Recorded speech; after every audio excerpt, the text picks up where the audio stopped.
Imagine waking up one morning and the world is still standing, but everything you knew is gone. No governments making announcements, no internet to tell you what happened, no cities glowing at night. Just silence, broken by smoke rising in the distance.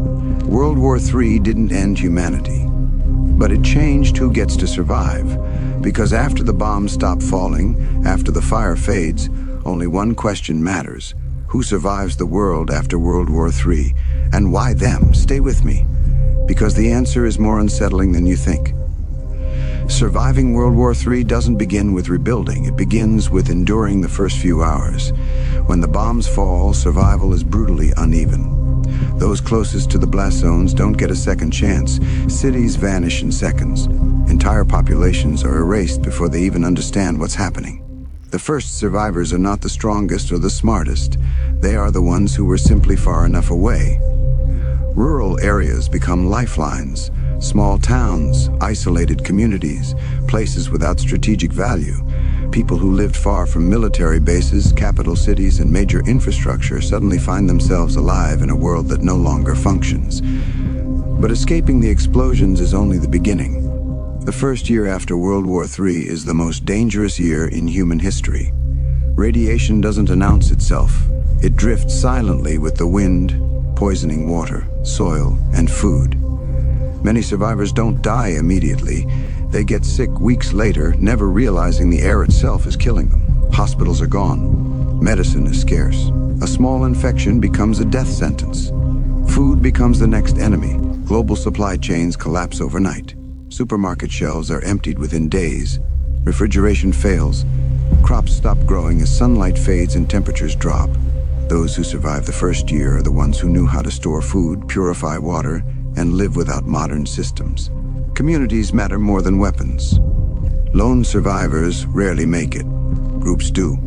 Families, neighbors, people who cooperate instead of compete. Skills suddenly become more valuable than money. Farmers, mechanics, doctors, and engineers become the backbone of survival, while wealth loses all meaning. Technology fades fast. Phones die. Satellites fall silent. The internet becomes a memory. The survivors who adapt are the ones who stop waiting for help, because help is never coming. By the end of the first year, the population of Earth is drastically smaller. Not because the war is still happening, but because survival is now a full-time job, and those who remain are no longer the people they once were. They are the foundation of whatever humanity becomes next. World War III doesn't just destroy cities, it destroys authority.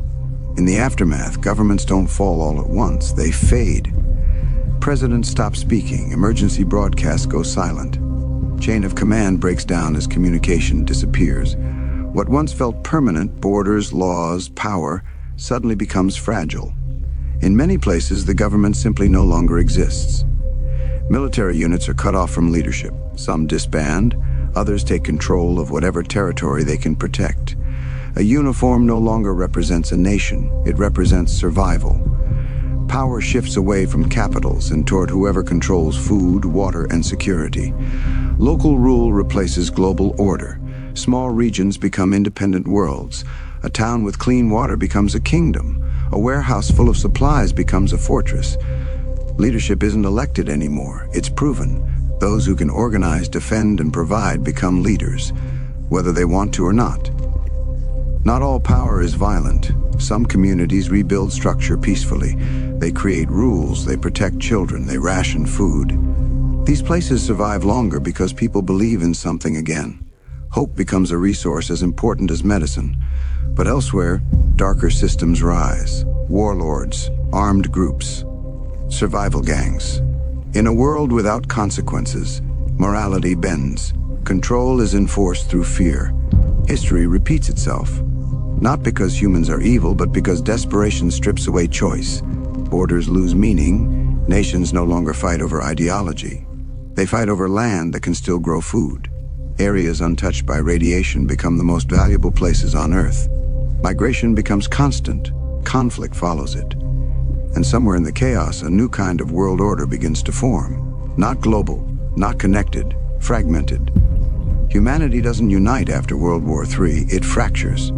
And the way each fragment rules itself decides who survives the next decade and who doesn't. Most people don't die when the bombs fall. They die later, when the world goes quiet. After World War III, there are no headlines announcing the real danger, no alarms, no countdowns. Just the slow collapse of everything that once kept people alive. Hunger becomes invisible. At first, people ration what they have, canned food, dry goods, anything left behind, but months pass, then a year, and suddenly there is nothing left to ration. Fields don't recover, animals disappear. Entire regions become uninhabitable. Starvation doesn't arrive violently, it arrives patiently. Disease finishes what war started. Without clean water, infections spread fast. Simple illnesses turn deadly, a cut, a fever, a cough. In the old world, these were minor problems. In the new one, they erase entire families. The weakest don't always go first. Sometimes it's the unlucky. Cities become graveyards. Urban survivors face the worst odds. Concrete traps heat and radiation. Food is impossible to grow. Trash piles up. Water turns toxic. People who once depended on modern systems are left without the knowledge to replace them. Slowly, cities empty, not through evacuation, but through loss. Psychological collapse takes its toll. Some people survive physically, but not mentally. The constant fear, the isolation, the loss of purpose. Suicide rates rise in silence. Not everyone can adapt to a world where survival replaces meaning. Children suffer the most. A generation grows up without schools, without stability, without memory of peace. Many don't survive long enough to grow old. Humanity doesn't just lose numbers, it loses potential. By the time the world begins to stabilize, billions are gone. Not erased by fire, not taken by explosions, but forgotten by time, hunger, and silence. And the survivors learn a hard truth: World War III wasn't the end of the world. It was the beginning of a much slower ending. 50 years after World War III, the Earth is unrecognizable. Forests have reclaimed cities. Skyscrapers lie half-buried in overgrowth. Rivers that once ran clean now carry the memory of destruction in their poisoned currents. The sky is still a little darker than before, a faint reminder that humanity once held the power to end itself. But life endures. Survivors' children, and their children, inherit a world free of technology but full of hard-earned lessons. They know how to hunt, to grow, to purify water. They learn the value of cooperation before competition. They carry stories of the old world, tales of fire and smoke, of empires erased in hours. And in these stories they find guidance and fear. Societies rise again, but differently. There are no global superpowers, no giant corporations controlling every aspect of life. Power is local. Small communities govern themselves, often democratically, sometimes through merit or strength. Survival skills and knowledge replace wealth and influence as the currency of life. Leaders emerge not from ambition, but from service, from ability to protect, to teach, to unite. Yet not all is hopeful. Darkness lingers in the corners of this new world. Those who wield power care deeply about control.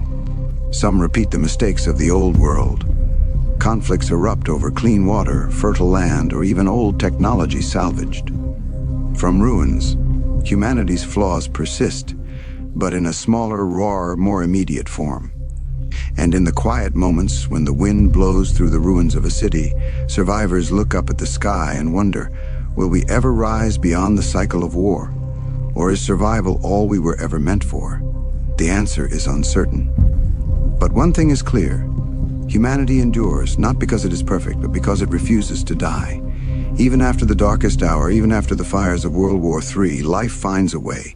And somewhere in a small village, a child laughs for the first time in decades, a reminder that the world, however broken, still belongs to those who survive.